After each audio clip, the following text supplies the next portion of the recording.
This conference will now be recorded. Okay, page 292 is where we begin the book of Shmot. The book of Shmot actually means names, right? In English, it's usually the book of Exodus. Now, very, very strange. The Sefer begins, Ve'ele Shemot b'nei Yisroel habaim Mitzrayimah. And these are the names of the children of Israel, Habaim Mitzrayimah, who were coming to Egypt, Et Yaakov, along with Yaakov, Jacob, Ish Uveito Ba'u. A person, man, and his household, they came. What is strange about this pasuk, my friends? How would you not want to start a book? With which word would you not want to start a book? And. Okay? And is no way to start a sefer. And these are the names of the children of Israel who came to Mitzrayim. What else is strange about this pasuk? Not in terms of the grammatical context, but more in terms of the historical context. Right? How do we leave off Bereshit? The very end of Bereshit was the death of Yosef, right? Where did that take place? In Egypt. Who was there in Egypt with him? His brother, everyone.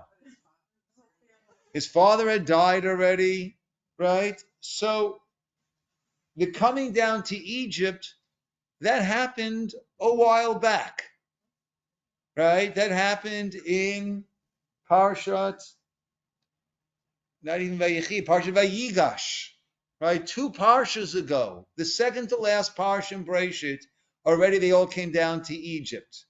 So why are we restarting with this? And why are we starting with the and? So there are a number of approaches, as we could well imagine. So the Ramban, well, let's go with Orach Chaim first. The Orach Chaim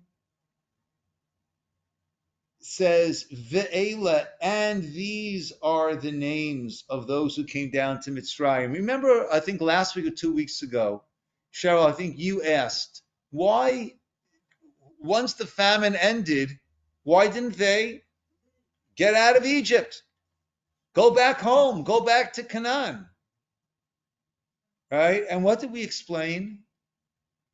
Now I'm putting you on the spot. Yeah. God, Hashem had told Yaakov, you're going to go down there and you will be there and I will bring you up and out of there. Meaning that the exile, this is the start of the exile that had been told to Abraham at the Brit Bein HaBetarim, the covenant by the halves. It's beginning now. And I will take you out of there. Okay? So therefore, Yaakov went down willingly. Yaakov went down knowing what was about to begin. And, well, another question first, in the first pasuk. And these are the names of the children of Israel who were coming to Egypt, along with Yaakov, Ish Uveito Ba'u. Each man in his household, Ba'u, they came. Right? Why we already had Habaim that are coming. Why are we saying again, Ba'u, they came? So Orach Chaim says, Ve'ele Shmot, just like Yaakov went down willingly, Ve'ele Shmot b'nei Yisrael Habaim Mitzrayimah. And these are the names of the children of Israel, and also they also came down knowing what was about to begin, knowing that this was the beginning of this odyssey of the Jewish people, this painful episode in becoming a Jewish nation. Ve'ela Shmot b'nei Yisrael habayim Mitzrayimah, Et Yaakov. They came along with who? With Yaakov, meaning they had that same conviction, that same resilience, that same decision. as Yaakov. They came down in the same manner as Yaakov. Then he says, Ish uveito ba'u. But their families, right, were not necessarily as eager, as excited about, but ba'u, but they also came along. So Ve'ela is linking this to that same conviction, that same resilience, that same willingness to play their role in this illustrious Jewish history. Though, as we know, it has its ups and downs, it has its hard points, and it has its easier times along. Ramban explains, right, and therefore, again, according to the Rechaim, and that's why the book of Shmot, which will be all about this exile, it needed to begin with this willingness of Ve'ela and all of them. The Ramban explains that each book has its own message. Each Sefer, each of the 5 books of the Torah, has its own unique niche. It's what is it about? The book of Bereshit, how would you describe the book of Bereshit? What was that about? Creation. Good. So physical creation is the first 20 odd psukim. Okay, so it's creation in a physical sense and also in a spiritual, moral, societal sense. That's what's beginning over there. And that will then include the Avot. And we mentioned that's why it ends with the death of Yosef. Why the death of Yosef? Because Yosef was a quasi-Av. Exactly, Jenny. Sort of like one of the Avot. Because I'm sorry? Yes, but he was the bridge because he also gave birth to tribes. Which tribes did he give birth to, so to speak? I know I'm talking to a bunch of women. He didn't give birth, but he fathered tribes. Which tribes did he father?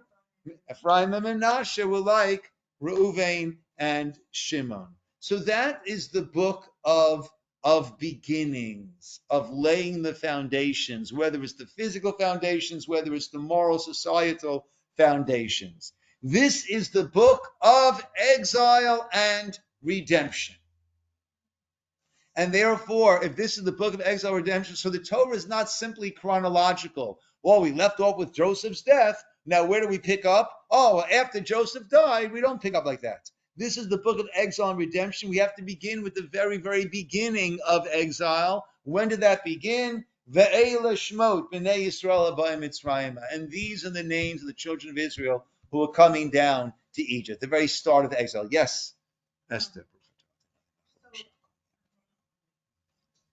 So could it also be looked at as the book of building? Because God said to Jacob, I'm going to build the nation. Like if the sheet is beginnings, this is like building. Yeah. So, Yeah. I mean, to give it a positive. Yes. Yeah. Well, exile and redemption, right? Yeah. Yeah. It's the building of the nation. Until now, we had individuals, and now we're going to be having this nation. It's interesting because when you look at the word Shmos, the names, and then you look at the English Exodus, they don't have, there's no correlation. Right. But that's more the meaning. The Exodus is more the meaning in a way. Yes.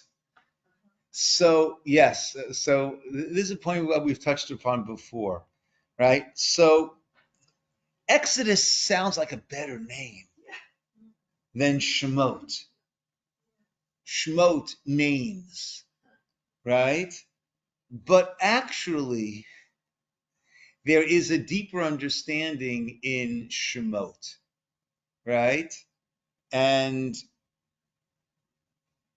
we're going to have Moshe being named in this parsha, right? He's named Moshe. Who named him Moshe? The daughter of Paro, Batya Bat Paro, named him Moshe, right? Now, his mother must have given him a name. He was home for 3 months. right? It wasn't Butch, right? She had a name for him, right? And actually, there's a pasuk in Divrei Hayamim Chronicles. So it gives, right, the Chronicles 1 is basically about David, King David. Chronicles 2 is basically about Shlomo, King Solomon. But until we get there are names and names and names, beginning with Adam, until we get to David and his whole empire. And it's very, very, very, there's a lot of medrash on it. And we have this pasuk in Divrei Yam, the Gemara says about it that we know how to make heads and tails of this, and it says that that Yehudit married Mered, and Yehudit actually is a reference to the daughter of Paro, and she married Mered, that's Kalev, who rebelled against the Eitzah, the council of the other spies, and she gave birth to Avigdor, a whole list of names, right? And all of those names were names for Moshe. What do you mean she gave birth? She didn't give birth. So Gemara says yes, but if you raise someone in your home, it's as if you gave birth to them. It's tantamount to having given birth to them. And so we have a whole host of names of Moshe, right? And according to another interpretation, when Moshe was born, they saw that he was Tov. His name was Tobiah, right? Yet, what is the most common pasuk in the entire Torah? It begins with the word Vayidaber. Vayidaber Hashem El Moshe Lemor. The most common verse in the entire Torah. God spoke to Moses saying. So of all the names that he had, which name does he go by? He goes by the name Moshe. Why? Because that instilled in him. Why was he named Moshe? Ki min hamayim mishitihu, because I drew him out from the water. Right? Now that was done with incredible personal danger and initiative. This is, the daughter of Hitler harboring a Jew in her basement. That's what we're talking about over here. Paro made the decree, and here is his own daughter breaking that decree and bringing up this Jew, this Ivri, in her midst. So she drew him out from the water. She was willing to do that which was right, even at incredible personal danger and expense.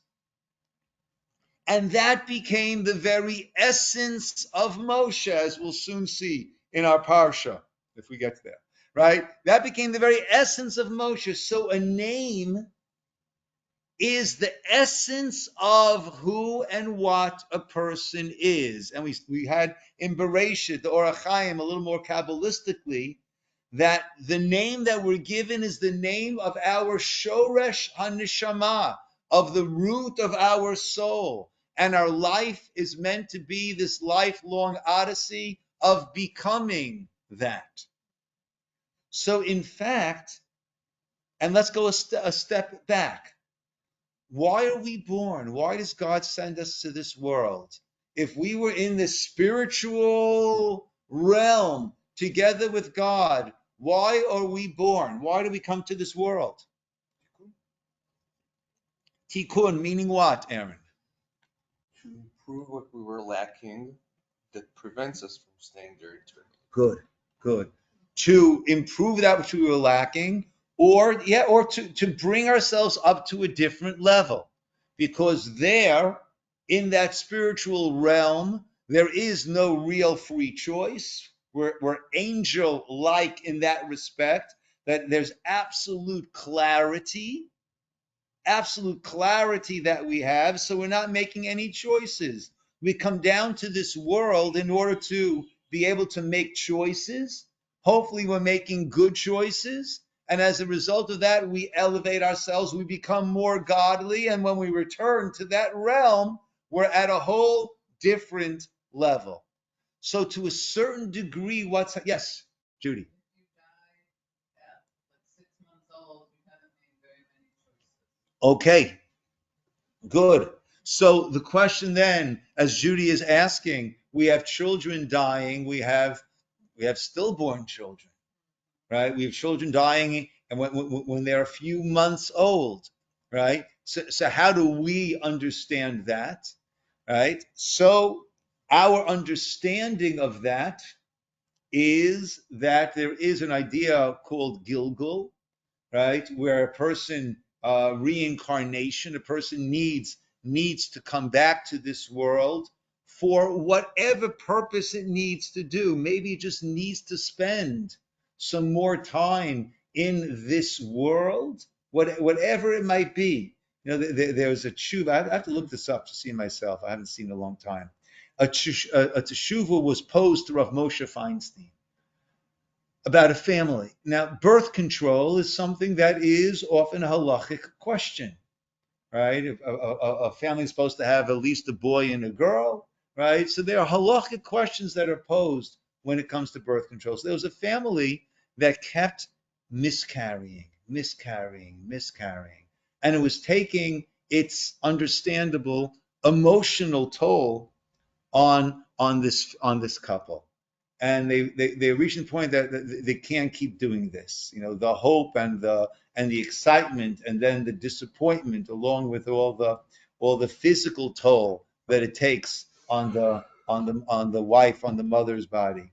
So Rav Moshe had said, basically, if you can't do it, if it's too much, so then you no longer need to keep trying. But you should know that for whatever reason, the heavens has chosen you to be the vehicle through which all of these neshamot that only need to enter, not even entering this world, but to come down, right, for a short period of time to get their tikkun, right? You are the ones who've been chosen for that, right? So you don't have to keep on doing it if it's too much, but understand that it's not arbitrary, and there is value in all that you have endured. Do you have to keep enduring it? That's up to you. But know that there's value in that which you have endured. Right? There's a famous story about a person. Look, Moshe was, when he was taken, was not nursing from the Egyptian woman, and therefore they called Moshe's mother. Right? His sister Miriam was there, and should I find a wet nurse from amongst the Ivrim? Right? And she said, yes, and I'll pay.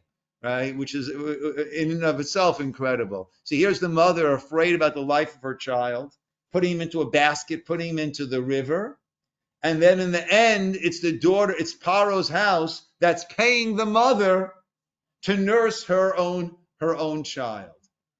But there is this idea of nursing. There's a story that is told from a story based on Kabbalah, not necessarily a true story, but a child who was killed in a pogrom at a very, very young age, and the mother was inconsolable, understandably.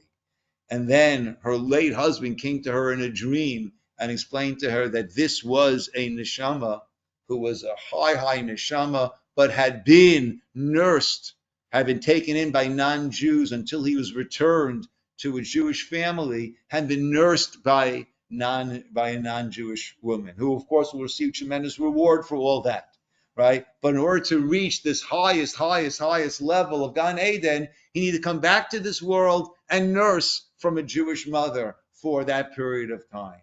So yes, Judy, those things are they tear us apart, those situations. But our belief is that there is a purpose for everyone coming for as long as they come. That Aaron was saying, The tikkun. right, isn't like always the purpose. sometimes Well, other. it's always going to be a tikkun. Will the tikkun be through decisions that we're Well, making? that was what he stated. Correct. No, that's what he said tikkun. No, I, yeah, You said. yeah, that I the said decision- correct, correct. And in general, for most of us, thank God that we're at the point when we're making many decisions and we're living here in this world. And then we can return back home, so to speak, right? The famous pasuk we have in Parsha Re'eh, right? Banim atem l'Hashem Elokechem, you're the children of Hashem. Do not cut yourselves up in anguish over a death. And a beautiful mashal that's given for that is that a father sent a king sent his son away to a faraway land in order for him to spread his own wings and learn how to be his own person. And then years later, the king sends the message, son, come back home.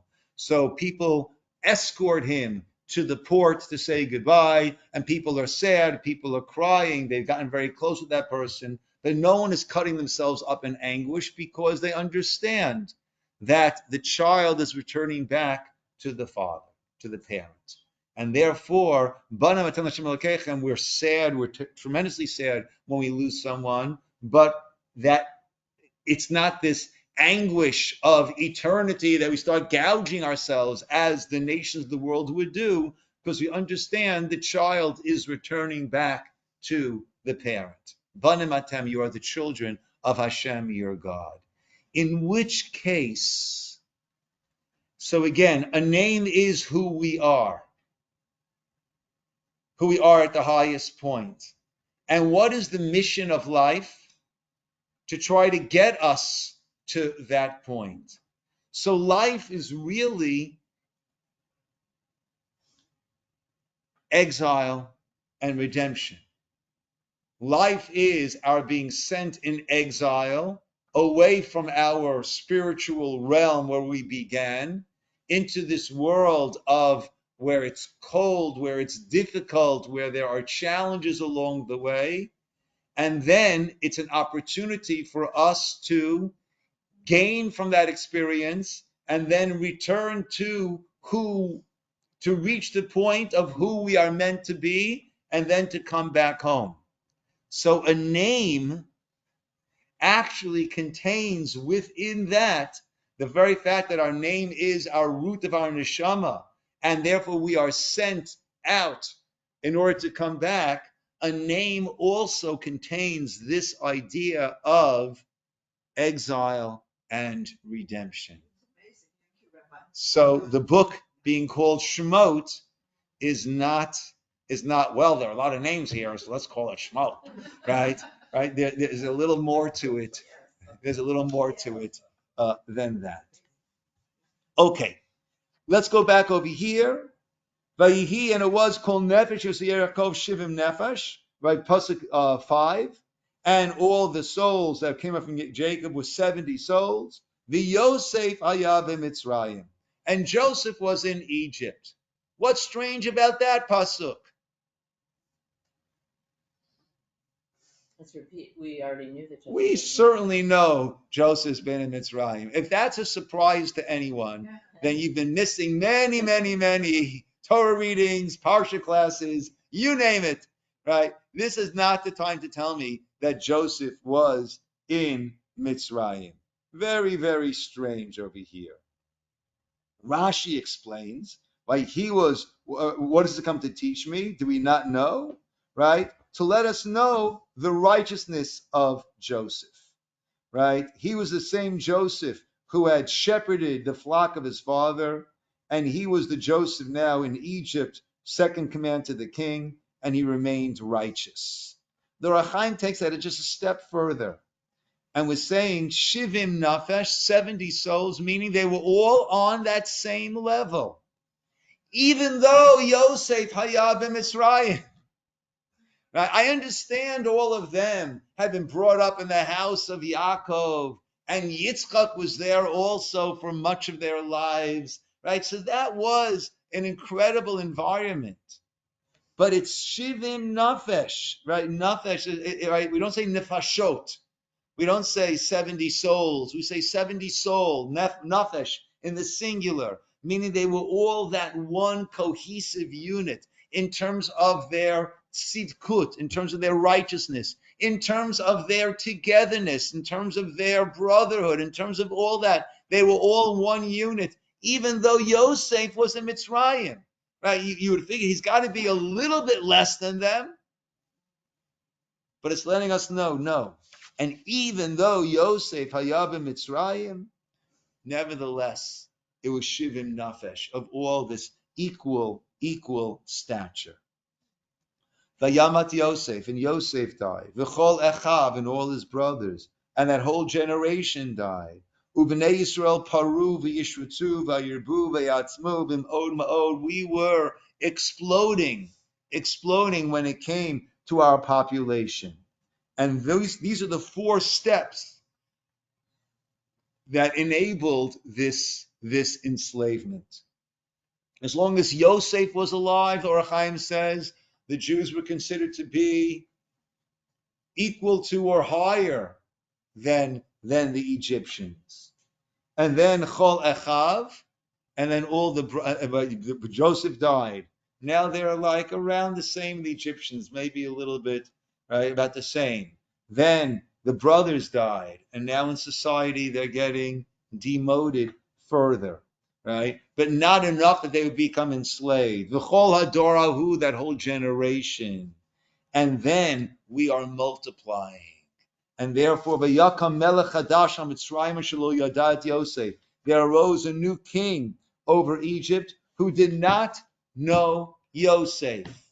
Famously, Rashi says, either it was a new king, or it was a king, the old king, but with new laws, new rules, who did not know Yosef. How could he not know Yosef? Rashi says, asa atzmo. He acted as if he did not know Yosef, right? He chose to ignore all that Yosef had done for Mitzrayim. All right? And that, unfortunately, is a recurring theme, that leadership very often forgets all that the Jews have done for that country, right? Famously, sickeningly, in Nazi Germany, the Jews who were decorated World War I veterans, so they were sent to Auschwitz not in cattle cars. They were sent there in regular trains, right? Sickeningly, right? Well, he's a hero, so let's send him first class to his death. So Asher lo yadat Yosef, unfortunately, is something that we've experienced over and over. There are those that say Asher lo yadat Yosef, he did not know the lesson of Yosef. What would we say the lesson of Joseph is? What would be the lesson of Joseph? To the Egyptians. Or to us, to the world? Forgiveness. Okay. Joseph certainly teaches us forgiveness, how he dealt with his brothers. Good. We can't pull back God's plan. Okay. No matter what. Right. Always. Right. The master plan is going to happen. We get to choose what role we might play in the master plan, but the master plan is going to happen. Right? You could be the hero, you could be the villain, you can decide, you can go into the wardrobe room and decide which costume, which role you're going to play, but the show will go on. Yosef had his dreams, which were prophecies that he would rise to the top. The brothers tried to cancel that, tried to make sure that that would not happen, right? And instead, actually, their actions is what brought about the fulfillment of those dreams. Because we'll soon see, right? But he was being told by his soothsayers, his astrologists, that the Jews are going to be redeemed. They're going to leave Egypt. They're going to have a Messiah of sorts, right? The one who's going to be the Moshiach, the one who's going to save them. So he decides, I'm going to prevent that from happening, right? Not learning the lesson of Yosef. And therefore, it will be, they'll increase, continue to increase. Will there be a war? They'll join our enemies, they'll fight us, and they'll leave the land, or they'll kick us out of the land. And therefore, what does he do? He starts to enslave them. And right, so he placed them, he appointed them taskmasters, as taskmasters, or over them taskmasters. Right? Or Chaim explains very interesting. Like, how do you just start to take citizens of your country and start to enslave them, right? So we saw how that happened in Nazi Germany, right? The Jews were either killed or turned into slave laborers, right? So you start to dehumanize them. You start to remove them from society. All those Nuremberg laws, right, that were put in place were to remove Jews from society, that they are different, they are out of it. So how did Paro do it? How did Paro do this? So some explain also it was as gradual, but the Or Chaim says, interestingly, he appointed them as the taskmasters. You know, a king like the Pharaoh always needs to have people who are working. So he appointed the Jews as the taskmasters. That's a very, very honorable position, right? Well, you've got to roll up your sleeves. You've got to help the country. You've got to work along with everyone else. You'll be the taskmasters. But what happens with the taskmasters? If the workers are not doing what they need to be doing, who's held responsible? The taskmasters. So therefore, you can point them taskmasters, as we'll see as the Parsha goes on. They're going to make it impossible for the workers to be doing what they need to be doing. And that way, the taskmasters are working harder than the actual laborers. And that's how it all began. The kasher yanu oto ken yirbeh v'chen yifrotz. But the more he afflicted them, the more we multiplied, the more we grew. And they embittered our lives with his hard work and all avodah nesadeh. And then he tells the Jewish midwives. Now, this is a large nation. There were a lot more than two, but these two were the ones who were ahead of, who were in charge. And he said, when you give birth, Pasuk Tet Zayin 16, when you give birth to the Ibriot, right, when you birth them, you'll see already on the birth stool, Im benhu v'amitanatov im bati v'chaya.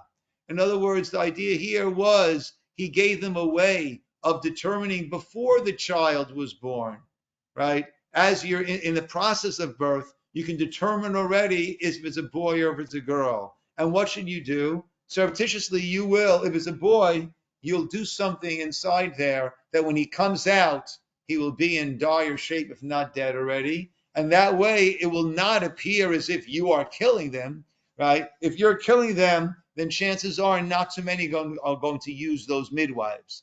But it'll be done in a way that it'll be a stillborn child, right? And of course, this was Shifra and Puah, who was actually Miriam and Yocheved, and they did not listen to that, and instead, right, we kept growing more. And therefore Paro said, Kol ha'yibben ha'yelud, page 296, all the boys should be thrown into the river, into the Nile.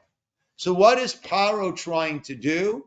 He's trying to destroy, make sure the Jewish people and certainly the Moshiach, the Redeemer of Israel, will not be born, right? If there'll be a scarcity of males, so then the girls will end up marrying into Egyptians, and the whole Kedusha, holiness, will be lost, and there won't be any insurrection, right? And that way he has what he wants. But as we said, he did not learn the lesson of Yosef. Because what happens now, Perek Bet? A man from the house of Levi went and took a daughter of Levi, Vatahara Isha, she got pregnant, V'teiled Ben, and gave birth to a son. I always like to point out over here, right? The Torah is making it very, very clear that there was no immaculate conception over here, right? That this Redeemer of Israel was a man, a child, born from a mother and a father, right? The leader of North Korea also, I don't know if you're aware of this. Actually, he was born on a star, right, and came to Earth, right? Also supernatural. You didn't know that? Yeah, that's the truth. You can read it. You can read it in any North Korean publication, right? In other words, this whole heavenly. I think there are thousands of religions that are all based on this idea of a God-given child, and the Torah is letting us know that that's not how it works. Right? And actually, it detracts from every one of us if that's how it works, because what hope do we have? We who are just born from a mother and a father, right? That's so old-fashioned, right? How great can we become, right? But no, the Torah lets us know that yes, it is you who can become, right? The Chazal, the sages say, person needs to say, when will my actions reach the actions of the avot, the imahot, of the matriarch, of the patriarchs and the matriarchs? That's what we're supposed to get to. She hid him for 3, right? And he was born, and she saw that he was tov. Vatitzbeneo, and she hid him for 3 months. Now, interesting, right? She saw that he was tov, right? Ask that he was good, right? Is there any mother who doesn't think that their child is beautiful, is adorable, is precious, is good? Right? What is it that she saw that he was tov? So Rashi, I think, says that the place illuminated, right, when he was born. The Or HaChaim says a little more, right? Or HaChaim will often quote Rashi and say, yeah, that's a beautiful drash, but the pshat, he says, is as follows. Look, he was born, right, we know, right, she hid him for 3 months. Why 3 months? Because he was born very prematurely, right? And therefore, there was no expectation of her having this child. She was not afraid that the Egyptians would be coming around for another few months. But a child that's born so prematurely, typically, right, certainly, right, even in our world, the chances of survival are lower, right? And it's only after going into the NICU and all of the interventions that, the incredible interventions that we have. Remember when my grandson Ben was born, premature with a number of medical issues that he had, and going to visit in the hospital there, and there's this little baby and all these massive machines all around him. And I remarked to my son, I said, it's amazing what medical science can do today, right? And he very, very aptly put me in my place and said, Daddy, what's amazing is that what all these machines are trying to do, the human body, Hashem's body, does that, right, for the baby while it's inside. Right? And all this incredible machinery is trying to get as close as we can to duplicating that. But here's this child born, right? So what's she going to do for this child, right? Basically, it's hopeless. No, she saw Kitovu. She saw that he was viable, even though he was so premature. He was tov. He was in good shape. This is a child who could be saved. And therefore she hid him for the 3 months, and then she could no longer hide him. They were going to come around checking. So therefore she put him into a basket, put him into the river. His sister Miriam stood from a distance to know what would be. Vatered bat Paro, the daughter of Paro, went down to wash by the river along with her Naro. Taha, with Vatered Tateva, she saw that Teva betoch Asuf. And she sent forth, either, the Or HaChaim says, either she sent away the maidservant that was still with her, she sent away that maidservant, because she knew the maidservant would protest and say, you can't save this baby. It's your father who made this whole decree. So she sent her away, and she took the baby, Vatiftach, knowing that it was a Jewish child that she wanted to save. Vatir Ehu, and she saw him at Ayeled, and he was crying. She had compassion. And then the sister said, should I go and call the Jewish maid, a Jewish wet nurse, right, to nurse the child? And she said, take the child, and I will attain scharech, right, and I will pay, as we mentioned before. And she was brought, and therefore Miriam brought Moshe, not your name, well, the child back to the mother, and she would be nursing him.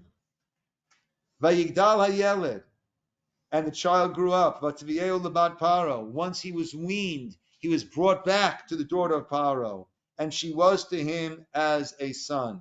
Vatikra Shemo Moshe, and she named him Moshe. Vatomer, saying, Ki min hamayim mishitihu, because from the water I drew him out. So right here we see this is the lesson of Yosef. Good morning, Ken. This is the lesson of Yosef that Paro was not aware of. The lesson being that God's plan is going to be fulfilled. See, here Paro was trying to make sure that the Redeemer of Israel would not be born, and he makes a decree. Like I say, there are different martial arts.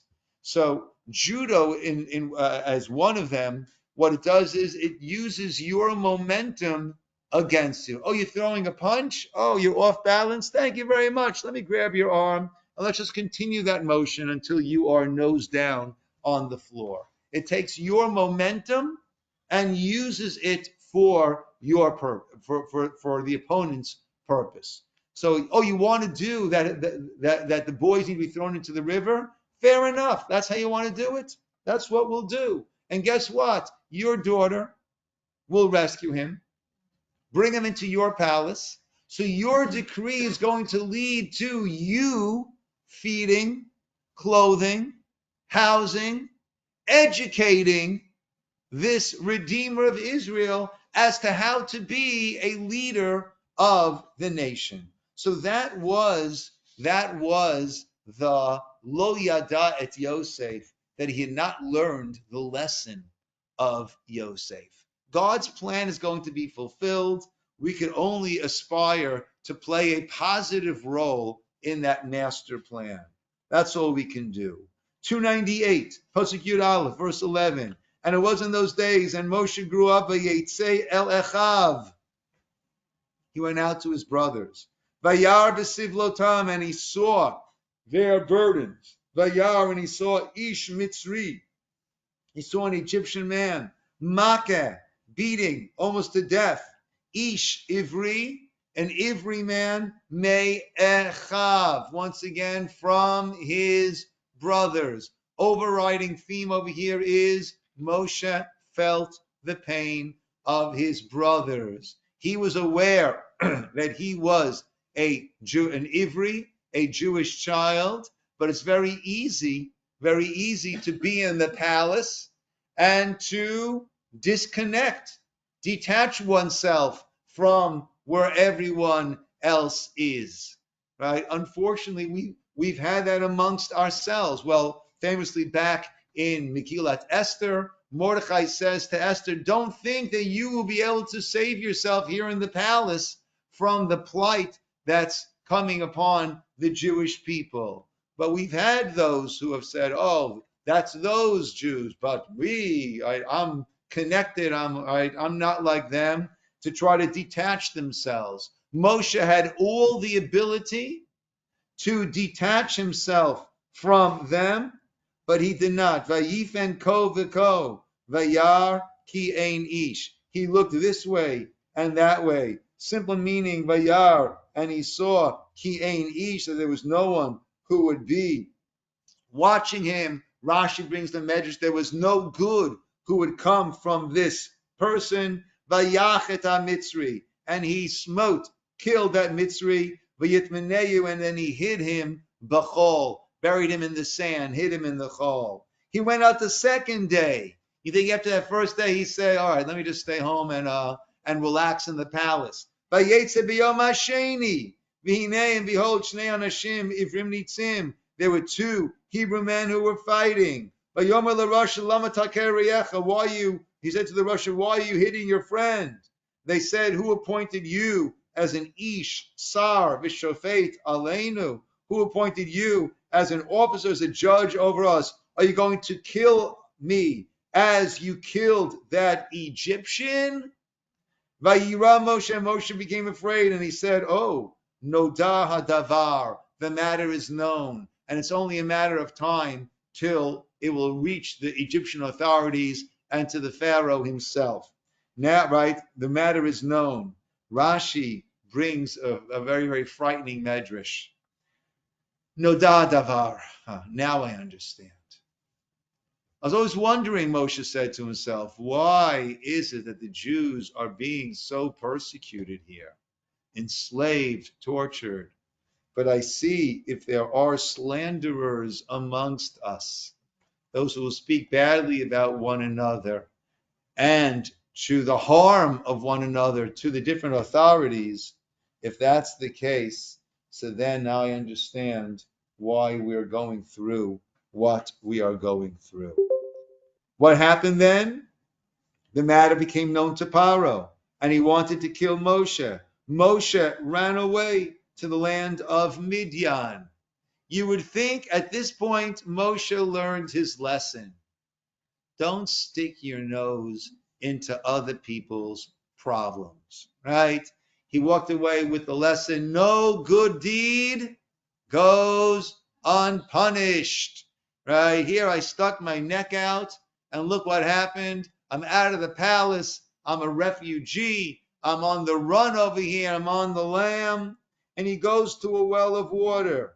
Kohen Midian had 7 daughters. They came out in order to water their flocks, and the shepherds would come, Pasuk Yud Zayin, and chase them away. Why would the shepherds chase them away? Rashi explains the Medrash, because he had been their spiritual leader. He had been the Kohen Midian. He rejected all of that, and therefore he was now an outcast in his own society, in his own country. And his daughters would go, the shepherds would chase them away. Vayakam Moshe vayoshian. What does Moshe do? He steps up and he saves them from these other shepherds who were chasing him away. It was in his very essence. He is there to help others.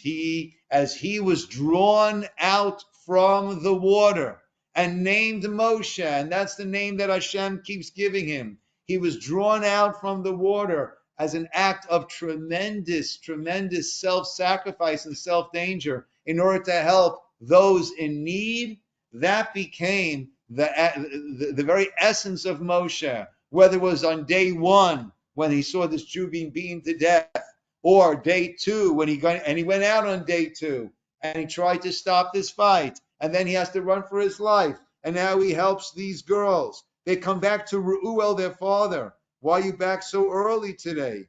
And he said, Ish Mitzri hitzilanu miyad haroim. An Egyptian man saved us from the shepherds and also drew the water for us and watered the flock. And he said to them, where is he? Why'd you leave him there? Bring him home. And they did, right? They brought Moshe home, and Sipporah was given as a wife to Moshe. One of Yitro's daughters marries Moshe. She gave birth to a son, page 300, Chaf Bet, verse 22. She gave birth to a son, and she named him he named him Gershom. Ki Amar, because he said, Ger Hayiti be'eretz Nachri'ah. I have been a stranger in a strange land. What's he referring to over here? Okay, so, but he wasn't such a stranger in Egypt. He was in the palace in Egypt, right?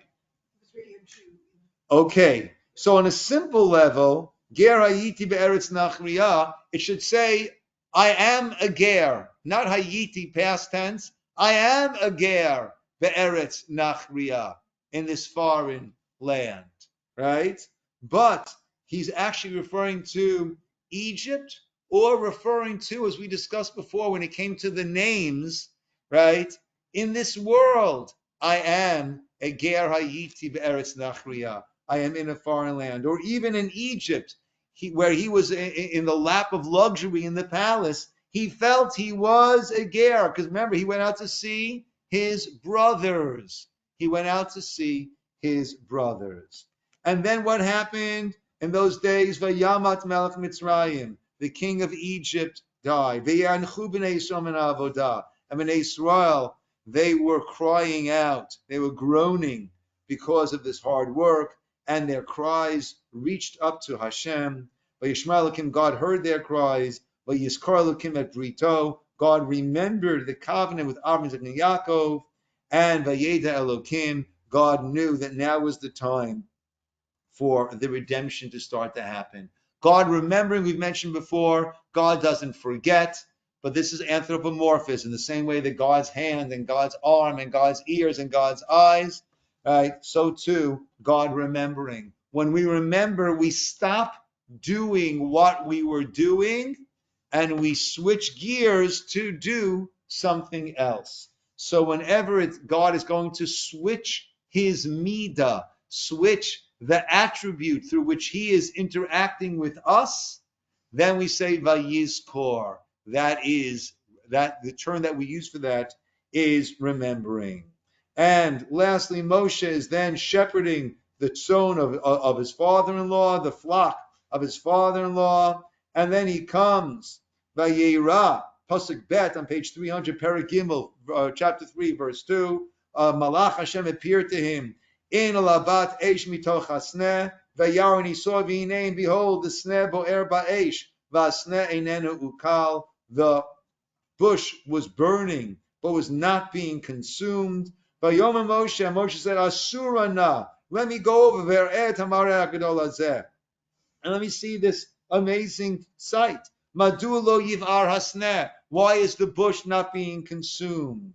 Vayar Hashem kisar lirot. Hashem saw that he had moved over to see, and he called to him from the sneh, and he said, Moshe, Moshe, the place where you're standing is holy. I am the God of your fathers, and I've seen the affliction. I've heard their cries. I want you to go there to save them, bring them out from that land, El Eretz Tova Urechava, to a good, wide, expansive land, a land flowing with milk and honey. This is where Moshe was given the mission.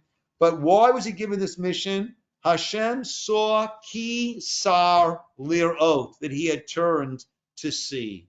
Right? So what is the big deal that he turned to see? So one explanation that's given is Hashem saw that he turned to see. When was that? That was back in page 298, going back. Vayar, right? Vayar ish Mitzri, he saw an Egyptian man hitting. Hashem saw that he had turned to see, right? Not that he turned to see the burning bush, which is certainly the simple meaning, that he turned to see the plight of his brothers. If he turned to see the plight of his brothers, then this is the man who will be tasked with being the deliverer. Rabbi David Foreman has a whole beautiful piece on this. And he says that we, in general, we see what we expect to see.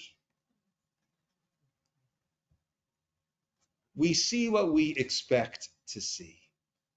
But Moshe was able to see beyond that.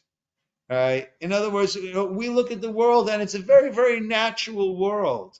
But as Jews, we're meant to look deeper and recognize that is a biological miracle that I'm looking at over there. Every leaf over there. It's incredible what's going on this biological level, as that is producing through photosynthesis, that is producing, and it is incredible. And that's a simple leaf, right? Kisar lirot. Hashem saw that Moshe was able to recognize that something that's burning, right, that the fuel is not coming from there. There is other fuel that actually is running this world. And this whole event was repeated on Har Sinai. What happened? The mountain was on fire, smoking up, but it wasn't being consumed. This was the mini Har Sinai over here. And where was this? He came to Har Elokim, we said, in Pasuk Aleph over here. What do you mean the mountain of God? Oh, on the future. This will be Har Sinai. That's where Moshe is right now. So Moshe was the one who was able to see deeper and not just take things at a simple, superficial level. If it's burning, it must be that the fuel is the bush itself. He was able to see deeper than that. And that's why he was chosen to be for this repeat on Har Sinai, but to be the leader of this nation who are meant to see deeper. And I think that is what we've seen over and over. The lesson of Paro, the Paro not learning the lesson of Yosef, we need to see deeper. We can't just look at things on this superficial level, but to understand that we are part of this incredible odyssey. We're part of this, our own personal exile and redemption, part of this national exile and redemption, to see deeper and to make sure that we are playing the positive role, as positive a role as we're able to play, that's what we need to be stepping up and making sure that we are playing that positive role. Okay, my friends, I believe it is past time, so we will stop over here and pick up next week. Yes? Can I ask you a question? Sure. I mean, this is like a huge question, but if you look at, okay, we're seeing deeper and looking at things as if there's some meaning behind them. So how do you take the Torah portion and look at what happened on October 7th and sort of Yeah. apply it? So later on, Moshe says to Hashem, when they ask, what is the name of this God, what should I tell them? And Hashem answers, Eheyeh asher eheyeh. I will be that which I will be. Right? And the way I've said this over, the way Rabbi Sachs explains that is, you're not going to be able to predict what I'm going to do. Right? And I think this parsha is very, very applicable, because Moshe, this is the book of exile and redemption, and Hashem tells Moshe there's going to be a redemption. Go. He goes to Paro, and what happens? Things get worse. Things get worse before they get better. Right? Exactly why? Right? But things get worse before they get better. I just read or saw something, a letter from a well-known Hasidic Rav who was murdered in the Holocaust, right? And he said, we have to wait, and there's a letter written in the midst of the Holocaust before he was murdered, right? We have to see what good will come afterwards, right? When we see the good that comes afterwards, then we'll know that this is all part of this master plan that is so unfathomable to us so often. And we know right after the Holocaust is when the state of Israel and the return to our holy land began. So what I take from this parsha is to see deeper and to recognize that there are, very often, as happened over here, and this is the prototype of exile and redemption, it got worse before it got better. And we reached a certain stage of the end of the Gulut, the start of the redemption, after with the founding of the state of Israel. And we were getting very, very comfortable and even complacent with it, right? Maybe 67, not so much 73, maybe, right? Those were existential threats to Israel. But since then, 73 to 23 is 50 years. We've had a Yovel without any sense of ever feeling this vulnerability. And this has given us a sense of the existential threat. And a common theme that I've been feeling, beginning with COVID and going on to October 7th, is a false sense of security, right? We had this false sense of security in terms of ourselves and our health, right? And along comes COVID, and there goes the false sense of security. And I think we had a false sense of security in Israel. Along came October 7th. So that's what I'm taking away from all this, that we need to look deeper, and it's darkest before the sunrise. And we hope and pray and do whatever we can to help make this transition from this to something much better afterwards. Judy, you have I something to say? actually had a few questions, hopefully they won't take that long. But, so you were referencing if it gets worse before it gets better, or like Moshe came back and pointed out that it's, that he went back and things got worse. And he's critical of Hashem. Yeah. So I was wondering, are there other like heroes, who like criticized Hashem that openly, and also were there consequences to him for that? Yeah, so that's interesting. So we find, right, so that's Jonah page 316. was critical. Yeah, but even Yaakov said to his sons when they wanted to bring. Jonah wasn't really critical. Did he tell him, why did you do this evil? He just ran away. And then Yes. they were giving the example of Jonah. I don't think Jonah's a Yeah, good but example. I will take Yaakov. Well, Moshe does.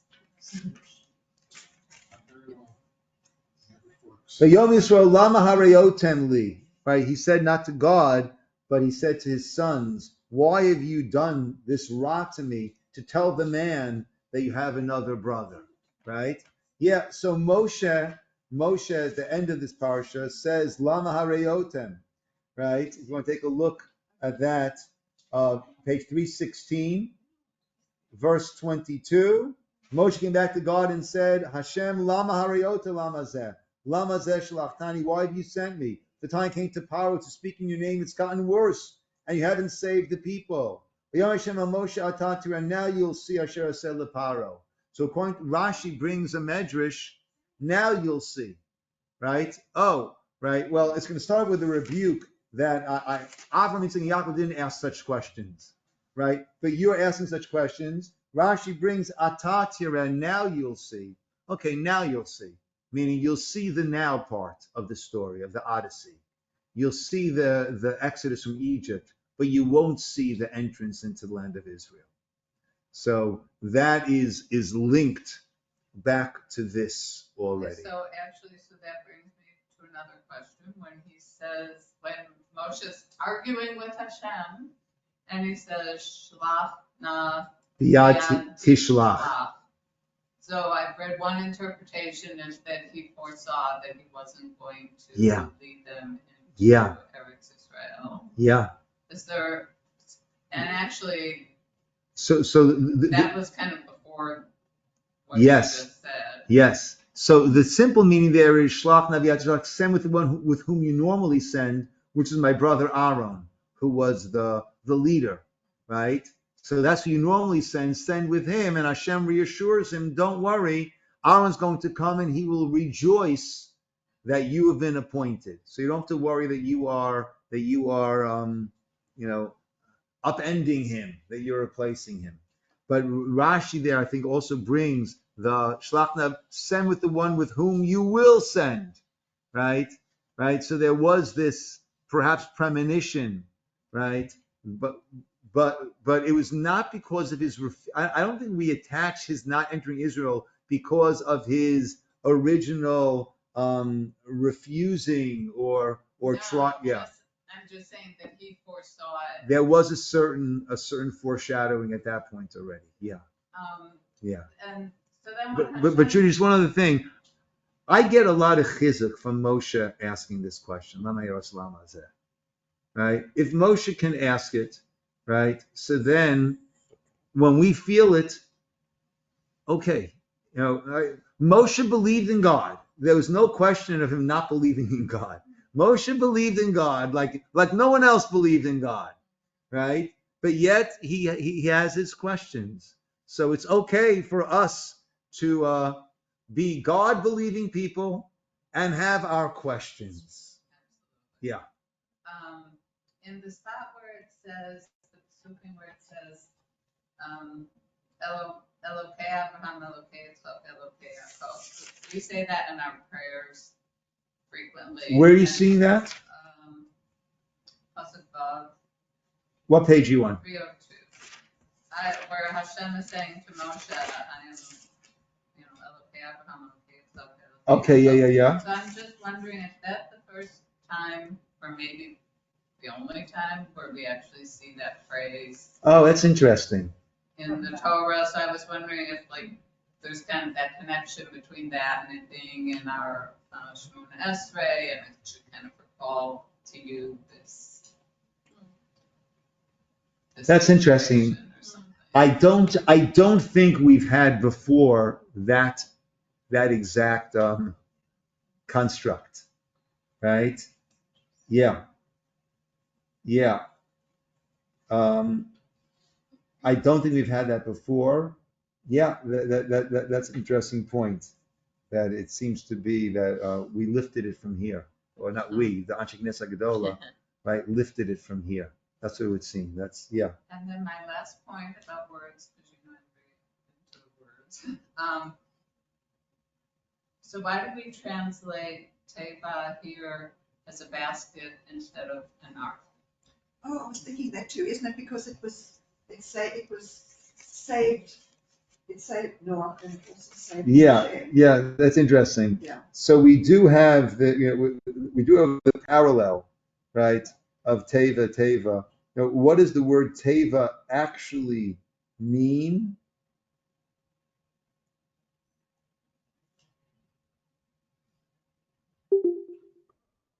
Yeah, here it's translated as a basket, a wicker basket. Taking a low tevat goma v'tachmorea b'chemer u'b'zafet. Yeah. Then the tevat Noach. Yeah. So there are no commentaries that discuss that at length. There's much that compares the two, right? They had the pitch on the outside, not on the inside. Noach, which was going to be a lot more a serious storm over there. So there it was pitched on both the inside and the outside, right? Teva in this context would mean a flotation device, right? And you could have the USS Eisenhower, and you could also have a canoe, and they would both be termed flotation devices. Yeah. I'm not sure where else the word teva. No, teva also means a word, right? Yeah. It also means nature. That's teva. That's tet vet ayin, and this is tough vet and then hey. Yeah. Can I just say something that occurred to me when we were talking about Paro forgot Yosef? I was thinking about something that I heard on it recently about the residents of the Gaza envelope. I can't remember from which kibbutz it was, but they were really peacemakers, and they were helping the Palestinians to go. They took them To to hospitals, and yeah. all that stuff. Gaza. They got There's no Palestine. It doesn't exist. Okay, well, however you put that. But that the one woman who was one of these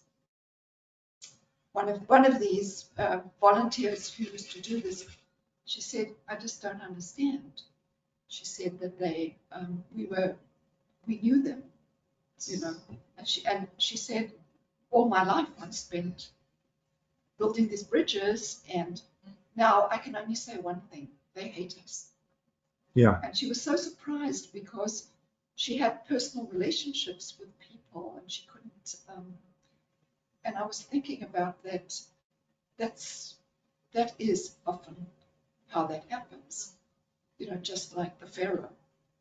You know, except this is you know, slightly different, but a similar idea. Yeah.